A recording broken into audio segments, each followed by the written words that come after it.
ওম সাইরাম। আজকের মেনু নিয়ে চলে আসলাম তোমাদের ছোট্ট একটা ব্লগের মাধ্যমে। দেখো, প্রথমেই নিয়ে নেব সাদা ভাত। বন্ধুরা, আমার শরীর খুব খারাপ, মানে জ্বর, পেট ব্যথা, তবুও তার মধ্যে রান্না তো করতেই হবে।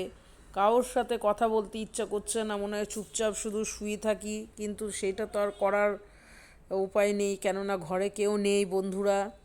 যাই হোক, আজকে বেশি কিছু রান্না করিনি। ডিমের অমলেট দিয়ে ঝোল করেছি, আর উচ্ছে কাঁকরোল পেঁয়াজ দিয়ে এই যে ভাজা করেছি, আর তারপরে করেছি হচ্ছে ঢ্যাঁড়স পেঁয়াজ দিয়ে আলু দিয়ে পোস্ত, আর ডিমের অমলেট করে ঝোল করেছি। এই হচ্ছে আজকের মেনু বন্ধুরা। যদি ভালো লাগে একটু লাইক কমেন্ট করে দিও। আর কি বলবো, তোমরা ভালো থেকো, সুস্থ থেকো। ওয়েদারটাই খুব বাজে বন্ধুরা, সব ঘরে ঘরেই শরীর খারাপ।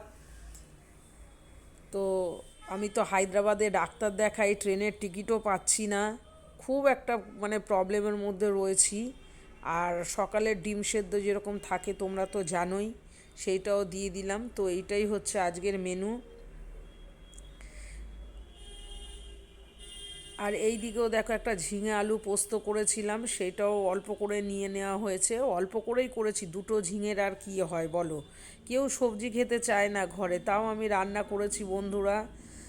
ভালো থেকো, সুস্থ থেকো। আজকের মতন এইটুকুনো, টাটা।